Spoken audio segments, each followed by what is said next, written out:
Ho ho howdy friends, and welcome to The Average J.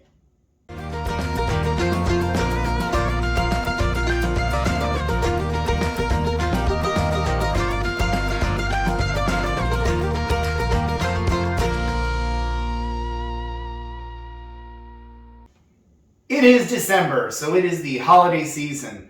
And it is time, obviously, because I have my goofy cooking hat on, that we are doing a cooking video today. It's one of our collabs. We had September, Croctober, November, and this is, I think it's December, but it is a cookie swap, a holiday cookie swap. Today's collaboration, there's a lot of people doing it. All of the people doing it will be listed in the description down below. And during this time of year, you get together and you do cookie swaps. You make a cookie, somebody else makes a cookie, everybody gets together, put them on a platter. So that's a great way of getting a variety of cookies and only having to make one. So today's collaboration is hosted by Roy over at Recipes with Roy. So Roy, thank you so much for putting this together. It is greatly appreciated. And I hope that you go visit Roy and everybody doing the collab, watch the videos, like, and give some subscription love. That's how Joni likes to say it, subscription love. So I am going to make my grandmother's butter cookies. We've had difficulties, getting the same results that she did. We've never been able to make a butter cookie that tastes like my grandmother's, even though you use the same recipe. I don't know whether it's the bowls or whatever, the oven that was used, who knows. But I'm going to go ahead and show you the ingredients and the equipment for making Grandmom's butter cookies. And by the way, yes, I have my Ralphie shirt on. Get ready, because in about another week, you're going to get 24 hours of it on TV. So, love that movie. No, I want an official red undercover knife to do an achievement by rifle. You'll shoot your eye out, kid. Let's check out the ingredients. We have 5 cups of all-purpose flour, and I did go ahead and sift it already. So you always want to sift your flour before making any baked product. It just makes it come out so much better. So 5 cups all-purpose flour that is sifted. You need 1/2 pound of butter, which is just 2 sticks of butter. And this is salted butter, not unsalted. I have 1.5 cups of granulated sugar and 1.25 cups of shortening. There is 3/4 of a teaspoon of salt. I have 3 teaspoons of vanilla extract, pure vanilla extract. Don't skimp out and use the bad stuff. And 3 egg yolks. And also I have some jimmies. Some people call them sprinkles. I live in New Jersey. There'll always be jimmies to me. Multicolored jimmies. I have some food coloring because one of the shapes I'm going to make color. I just have a large bowl and a wooden spoon. And then also I have my cookie sheets. One thing I've always learned is I have specific cookie sheets that are for cookies only. I make nothing else on it. So I'm not going to put, baked fish on it or anything like this. These are my good Wilton cookie pans. And the only thing that's ever been made on these is cookies.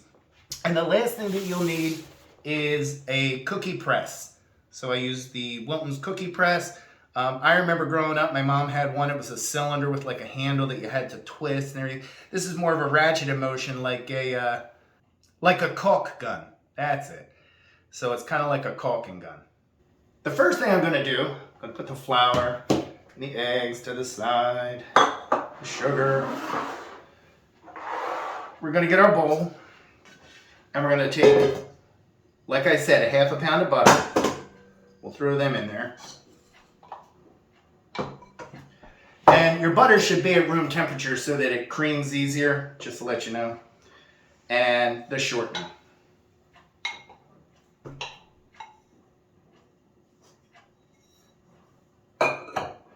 And all I'm going to do is cream this together so it's a nice soft mixture. You can see it's just in there. We're just going to cream it together. Now that it's creamed together, we're going to go ahead and add our sugar. And we are going to cream the sugar and butter shortening mixture together. So.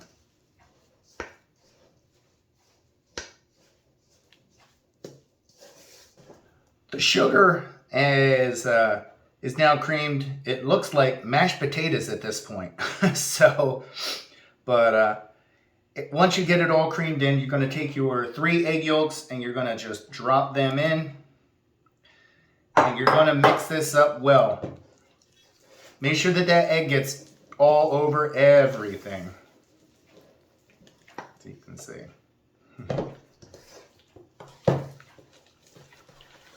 The egg is mixed in well. Everything is creamed together. Now we're going to add our vanilla. And our salt.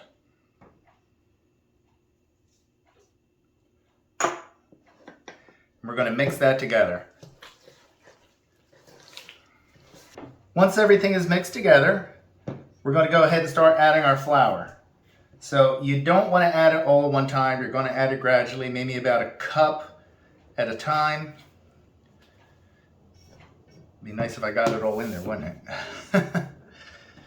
And you're going to mix it slowly. Once the dough is done, you can see it's solid enough to make these balls. The reason I made them in these balls is because I have to put them into the cookie press. But I split them. I put 2/3 over in one bowl, another third over in the other, because 1/3 of them I'm going to make in a Christmas tree shape, and I'm actually going to try making them red. I'm going to use red food coloring. Everybody does green trees. I'm going to try to be a little different red. Maybe they would pop on a cookie plate if you see that red. And the other ones are just going to have the jimmies on them. What I'm going to go ahead and do is mix the food coloring into this bowl, and then I'm going to start setting up the cookie press. Unfortunately, Michelle has to go to work. She's not going to be around for the rest of the cookie building, you know, so. But I'll get to taste them, though. She gets to taste them, and she made sure that the kitchen was clean for me to cook. So thank you, Michelle. No problem. Once the dough is done, I split it into 2 bowls. One is going to be just plain color because, oh, hi, Artie. Artie wants to do cookies too. He wants to eat them. But I put green food coloring. I went against the red because, I don't know, after all was said and done, green is really the traditional color. It may not pop as much on the plate, but it really is the traditional color when you're making a Christmas tree shape. So went with green. The food coloring came out okay. It looks like a nice green. And the regular color is going to be for the other ones that have the sprinkles and the jimmies and the, what do you call it? The sugar color on it. You'll see. One thing I do want to say is I only used 4 cups of the flour. Originally the recipe calls for 5 cups, but that's really depending on how everything else goes. So the egg yolks I use because I use my eggs. Look, I have green dye on my thumb. The egg yolks were a little large, so there's really not a need to have, wow, I'm turning into the Incredible Hulk here.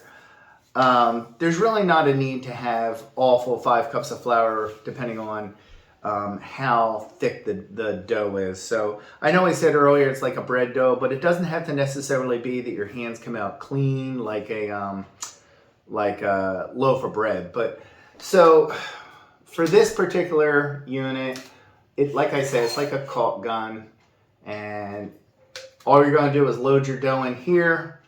You take your shape that you're going to use, you put it in the bottom. You're going to go ahead and put your dough in, and let's try to make some cookies.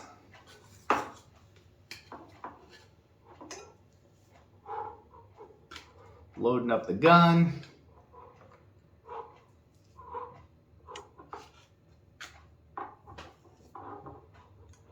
This is why I said you don't necessarily have to have it so that your hands come off clean from it, because you're just loading it into the gun. You're going to put the top on. And let's squirt them onto the tray. So one thing I learned the hard way is if the dough is too hard, you're going to break your cookie press. So all you need to do is just get it to a point where it can come out.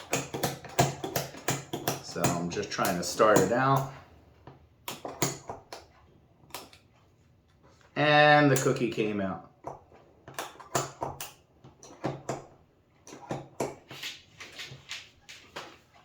That's basically what they look like. So I'm going to fill the tray and I'll be right back. Now that they've all been pressed out, we're going to take some jimmies and put a few jimmies on the top of each one. You want to put them on prior to putting them on in the oven so that they stick and they won't melt, but they'll kind of adhere better by putting them on ahead of time. Now I will say, I probably should have went with Christmas colors or holiday colors. I'm just kind of going multicolor on these. Use what you have. And what I happen to have was multicolor jimmies. So I'm going to put these all on here and then we'll put it in the oven. Now we're going to take our cookies and put them in the oven. 325 degrees for 15 minutes. 325 for 15 minutes. See you in 15. We have hit 15 minutes and we're going to go ahead and take these out and see what they look like. No brown edges, which is nice.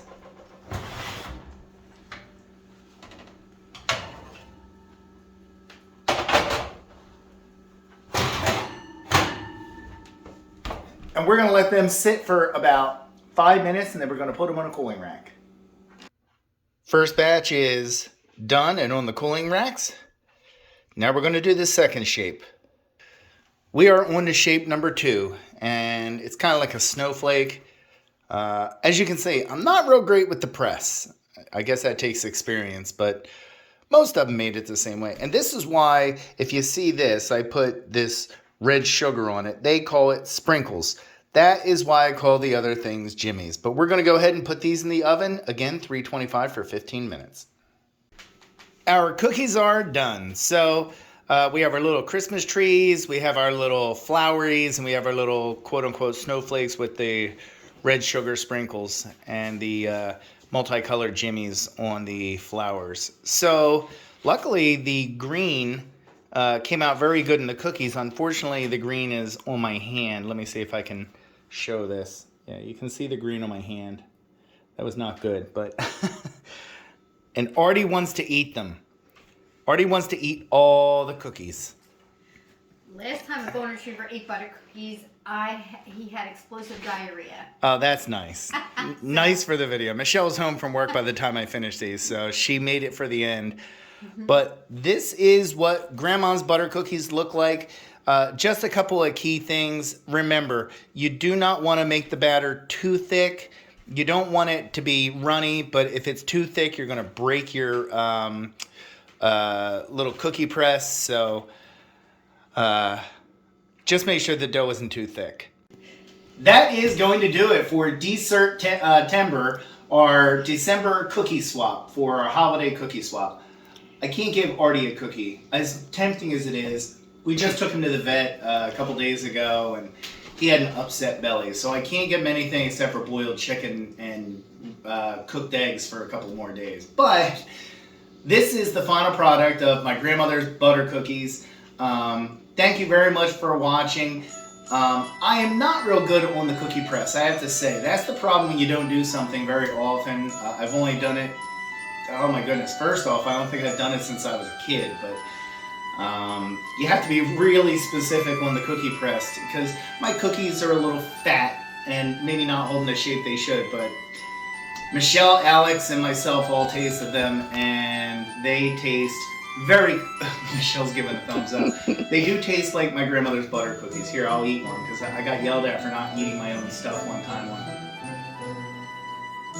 So, it tastes very similar, but I have to say, everybody makes things a little different, and it's not quite my grandmother's butter cookies. Use the same recipe, all the ingredients are the same. Could have to do with the stove that she used, which hasn't been around for 20 years, but the cookies are great. Thank you very much to Roy from Recipes of Roy for putting this collab together. Please, again, make sure you go check out all the channels that did this video. Their links are down below. Like and subscribe. Merry Christmas, Happy Holidays, and God bless everyone. God bless us, everyone.